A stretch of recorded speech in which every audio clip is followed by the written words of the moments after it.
در مورد حضرت خدیجه خدمت شما عرض بکنم که اختلاف نظر بسیار زیاده. از 28 سال گفتن تا 45 سال موقعی که با پیامبر ازدواج کردن. 25 سال هم داریم در نظراتی که حالا کمتره، شاذه. خدمت شما عرض کنم از 25 سال یعنی داره تا 45 سال سنی که با پیامبر ازدواج کرده. همین جایی که میبینید انقدر شلوغ و شلم شورباست بدونید یه خبریه. تو تاریخ هر جایی دیدید خیلی به همش ریختن بدونید اونجا نکته‌ای وجود داره. دست جاهلان بنی امیه در کار بوده. میگن در 68 قبل از هجرت به دنیا آمده حضرت خدیجه سلام الله علیها، از یک خانواده بزرگ با کرامت از قریش، ثروتمند، یک زن عاقله بالغه و آگاه به مسائل آخرالزمانی. پسر عموش ورقه ابن نوفل کسی است که به دین حنیفه. برخی میگفتن تا آمار تورات و انجیل رو داشت و میدانست آستانه ظهور پیامبر آخرالزمان است. همون که انجیل یعنی بشارت، عیسی آمد که بشارتش رو بده. حضرت خدیجه یکی از کسایی که داره رصد میکنه، کاروانی آماده میکنه، میده به حضرت رسول، میره غلاماش آمار براش میرن، میگن توی اونجا یک داد و ستدی میخواست صورت بگیره. برگشت گفت تو قسم میدم به مثلا لات و هبل و عزا. پیامبر گفت از اینا مزخرفتر نزد من کسی نیست، تا قسم قطعی و دو سه من بیاری.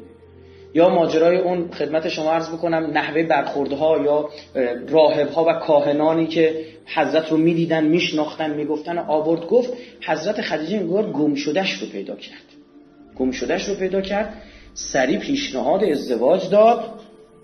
همونه همون که با ورقه ابن نوفل چک کرد، گفت خودش. یعنی پیامبر هنوز حتی مبعوث بگید نشده، شناسایی کرد. بله میفهمون نشده. خدمت شما عرض بکنم که اختلاف نظرم اینه که آیا حضرت خدیجه قبلش ازدواج کرده بوده یا نه. میگن 2 بار ازدواج کرده بوده. اولین شوهرشون عتیق ابن عائض مخزومی بوده، دومی هم ابو حالت ابن منذر اسدی بوده. خدمت شما عرض کنم این الان پنبهشو چوب میزنیم این بحثو. حالا نکته که وجود داره، اما تمام عالم و آدم گفتن که بیشترین خواستگاران رو داشت. از بزرگان، از رؤسای قبیله فقط می‌خواستن با خدیجه ازدواج کنن. هم جمال داشت، هم کمال داشت، ثروتمند بود، همه دنبال بودن باشه ازدواج کنن. بزرگان قبیله، افرادی مثل عتبه، شیبه، خدمت شما عرض کنم ابو جهل، خود ابو جهل از خواستگاران بود. می‌خواستن باشه ازدواج بکنن، از خداشون بود. به همه دست رد زد به سینه‌هاشون. دلائل النبوه ابوالقاسم اصفهانی، اینا اهل سنت هم دارم میگم، جلد 1 صفحه 178 میفرماد، گوش کنید. پس اون 2 تا شوهرش رو گفت دیگه، گفت 2 تا شوهر داشته. ببینید صاحب دلائل النبوه چی میگه. میگه حضرت خدیجه زنی باکره بود و کانت خدیجه امرأة باکره ذات الشرف و المال و التجاره. صاحب مال، ثروتمند و باکره بود و کاروان تجاریش را به سوی شام میفرستاد و کاروان او به اندازه تمام کاروان قریش بود. یه تنه کاروانش به اندازه جمع اون کاروان‌های دیگه بوده.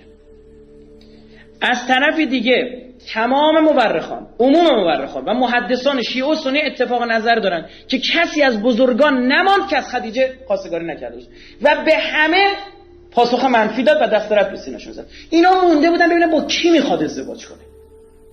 توی همچین شرایطی وقتی با آقا رسول الله ازدواج کرد، زنان قریش ترک کردن خدیجه رو. گفتن با فردی فقیر و تنگ دست ازدواج میکنی؟ مایه ننگارشون بود. فاصله گرفتن از حضرت خدیجه. حالا من بپذیرم که حضرت خدیجه‌ای که به همه دست رد زده اومده رفته خدمت شما عرض کنم با یه عرب جاهلی که به پاشنه پاش ادرار میکرده جواب آره داده. به یک نفر از مخزوم، یک نفر از بنی تمیم، به همه بزرگان قریش دادن. یه اعرابی ساده رو آماده مثلا به همسری پذیرفته. و چطوری من بپذیرم؟ 2 اگر قبل از پیامبر 2 بار ازدواج کرده بود دیگه جایی برای سرزنش باقی نمیموند. اینا سرزنش میکردن که توی خانوم با این کمالات و فلان این چیزا رفتی با یه جوان فقیر ازدواج داری میکنی.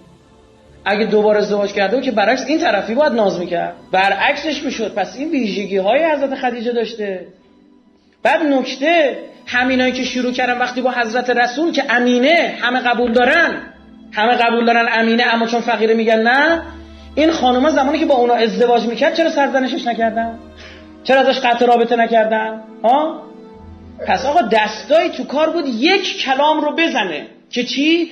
این شجره طیبه از اصلاب الشامخه و ارحام المطهره است به وجود میاد. دست توی کار بود، کار بنی امیه هستش که بگن نه اینا اون شجره طیبه نیستن. چرا؟ چون تو قرآن اینا خودشون چی بودن؟ شجره ملعونه بودن. در مکاشفات یوحنا به حضرت خدیجه اشاره شده. در مکاشفات یوحنا به پیامبر و حضرت خدیجه کنار هم اشاره شده. اما اینجا ما متاسفانه ما حتی تو کشور خودمون هم اونطور که شأن حضرت خدیجه است جا نیفتاده. بابا نمیخواد بزرگ بکنه. اولین کسی است که به پیامبر ایمان میاره. خدا اولین ها رو دوست داره. در مردان آقا امیرالمومنین، در زنان حضرت خدیجه. در صحیح بخاری جلد 3 خدمت شما عرض کنم 1389 و جلد 6 27-23 میگه که جبرئیل خدمت رسول خدا آمد و عرض کرد ای رسول خدا این خدیجه است که آمده و ظرفی با خود دارد که در آن گوشت یا غذا یا نوشیدنی است. این که میگه گوشت یا غذا یا نوشیدنی شک در راویه. راوی میگه نمیدونم کدومی که اینا بود. پس چون نزد تو آمد از جانب پروردگارش و نیز از سوی من به او سلام برسان و او را به خانه ای از در و یاقوت و طلا که از هر هیاهو و رنج ایمن باشد در بهشت بشارت ده. سلام خدا و سلام جبرئیل به حضرت خدیجه رسیدی. صحیح مسلم آمده. باز بخاری جلد 3 32-48 میگه عبدالله ابن جعفر نقل میکند از علی شنیدم که پیامبر میفرمود از بهترین بانوان بهشت مریم دختر عمران و خدیجه هستند. بخاری جلد 3 1388 میگه عایشه میگوید، این دقت بکنید، این از لسان جناب عایشه میگه، عایشه میگوید بر هیچ زنی آنقدر حسد نورزیدم که بر خدیجه حسد ورزیدم. او را درک نکردم، ندیدمش. قبل از ازدواج من با رسول خدا از دنیا رفته بود، ولی حسدم به این سبب بود که رسول خدا او را بیشتر یاد میکرد و خداوند او را به خانه بهشتی از طلا و در و یاقوت بشارت داده بود و هرگاه پیامبر گوسفندی را ذبح میکرد قسمتی از آن را برای دوستان خدیجه میفرستاد. یعنی فکر نکنید پیامبر که تا 53 سالگیش با خدیجه بوده، تنها زنش بوده، سختی ها رو با او چشیده، حالا بیاد فراموش کنه؟ میگه از همه بیشتر یاد میکرد. باز بخاری جلد 3 1389 میگه عایشه میگوید خواهر خدیجه اجازه شرفیابی به محضر رسول خدا را گرفت. رسول خدا ناگهان به یاد خدیجه، خواهر زنش اسمش شنیده، یاد خدیجه افتاد و برافروخته شد، فرمود اللهم حاله، خدای حاله. یعنی اینقدر براش، یعنی حاله که نتیجه چی؟ خدیجه. این عایشه داره نقل میکنه. من ناراحت شدم و گفتم چقدر از پیرزنان قریش، چقدر از پیرزنان قریش یاد میکنی که دندانهایش افتاده بود. اون مرده است و خدا بهتر از او را به تو داده است، یعنی منو بهت داده. گفت چقدر پیرزن که دندونش افتاده بود یاد میکنی؟ بس دیگه، خب حسادت‌های زنانه است دیگه، معقولم است، من کاری ندارم. احمد ابن حنبل در مسند خودش جلد 6 صفحه 117 میگه عایشه میگوید هرگاه رسول خدا از خدیجه یاد میکرد بهترین ستایش ها را از وی میکرد. یک روز ناراحت شدم و گفتم چقدر از یک زن بیدندان یاد میکنید؟ خدا بهتر از او را به تو داده است. فرمود خدا بهتر از او را به من نداده است. یعنی خیلی رک همون کلمه رو برگردوند. یعنی اگر منظور خودتی یا کسی دیگه است به من نداده. تو همسران من فقط همون یه دونه بوده. وقتی که همه مردم از من رویگردان بودند او به من ایمان آورد و تصدیقم کرد. وقتی که دیگران تکذیبم کردند مال و ثروتش را در اختیارم گذاشت. وقتی دیگران محرومم کردند خداوند از او به من فرزندی داد. جالبه، میگه فرزندی، یه دونه، میگه ولدها، نمیگه اولادها. همین اثبات میکنه زهرای منزیه همون یه دونه بوده. تمام شد. این هم واسه دلیل دیگه. وقتی که از دیگر زنان محروم بودم، یه فقط از اینم یه بچه داد.